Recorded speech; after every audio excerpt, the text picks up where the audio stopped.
I didn't grow up thinking I'd need courage to survive my own mind. To the outside world, I looked like I had everything under control. I lived in Springfield, Missouri. Quiet town, decent job, good apartment in Roundtree. My name is James Whitaker. 34 years old, customer support specialist for a medical software company. I answered emails all day, smiled when spoken to, and laughed when expected. But deep inside, I was drowning in silence. My anxiety didn't come like a storm. It crept in like fog, slowly, quietly, invisibly. I'd lie awake at night, staring at the ceiling, heart pounding like I just sprinted a marathon, even though I hadn't moved all day. In meetings, my hands trembled under the table. I practiced saying, "I'm fine," so many times that it became my second language. I didn't know what to call it back then. Just thought I was weak, broken. I remember one night, sitting in my car outside my apartment, engine off, keys in hand, and I couldn't go inside. My body was frozen, my brain screaming. I sat there for 2 hours, just breathing, or trying to. The crazy part, nothing major had happened.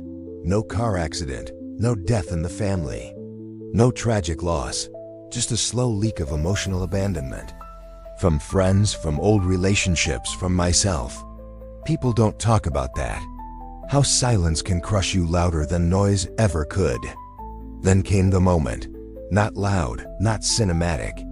Just a Tuesday morning. Coffee in one hand, phone in the other, scrolling through some video. A man, probably someone like me, talking about how courage wasn't about winning battles, but showing up while you're scared. And something clicked. Not a light switch. More like the slow turn of a dimmer. I realized I'd been waiting for fear to leave before I took action, but it never would. That day, I got out of my car and walked to a community gym 3 blocks from my place. Not to lift weights, just to show up. That was the habit that saved me. Every morning before work, I'd go there. Not to train my body, not at first, but to prove I was still alive. I didn't talk to anyone. I didn't need to. I just moved. That's when something shifted. Not overnight, not even in weeks. But slowly, I began rebuilding what had been silently falling apart inside me for years. It started with the discipline of movement. Then it became something else. The courage to make eye contact. The courage to say no. The courage to not explain myself. The fear never disappeared. But I stopped giving it the final word. Some mornings, I'd still wake up with a tight chest and that old familiar dread clawing at my throat. But now, I had something to push back with. My habit. My anchor. People think rebuilding means you get stronger. That's not always true. Sometimes it just means you stop crumbling. And I want to say this for the men reading this right now. If you're quietly battling anxiety, if you're stuck in that invisible pain, you're not weak. You're not broken. You're human. And the fact that you're still here, still breathing, that means there's something inside you that didn't give up. You don't need applause to start again. You just need courage. And courage doesn't scream. Most days it whispers, "Get up. Try again." A year after I first stepped into that gym, I ran my first 5K. It wasn't fast. I didn't win. But I crossed the finish line crying like a kid. Not because of the run, but because it was the first time I'd finished anything in years. I wasn't just rebuilding my body. I was reclaiming my self-worth, one silent mile at a time. You know what no one tells you? Healing is boring. It's not fireworks or big breakthroughs. It's choosing the hard thing, again and again, when no one is watching. People ask me now, what changed? I say this. I stopped waiting to feel ready. I stopped waiting to not be afraid. I started acting like I was worth the effort, even on the days I didn't believe it. Especially on those days.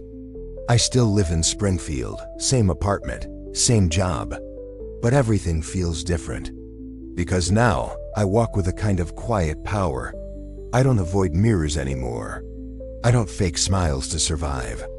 And when the anxiety shows up, and yeah, it still does, I face it. Not with bravado, but with something stronger, experience. I've fought this beast before. I know how to breathe through the storm now. What gave me that? One simple habit, movement. Every morning, rain or shine. Not because I wanted to, but because I promised myself I would. That's the truth no one wants to hear. Discipline is what builds courage, not motivation, not inspiration. Just showing up. Every man out there fighting alone, feeling like he's invisible, buried under silence and self-doubt. I need you to hear me. You can become unbreakable. You don't need to shout. You don't need to prove anything. You just need to keep going. You weren't meant to live trapped in fear. You were meant to build, to rebuild, to rise even if no one claps when you do. And if you're still breathing, it's not too late. One step, one honest habit. That's all it takes to begin.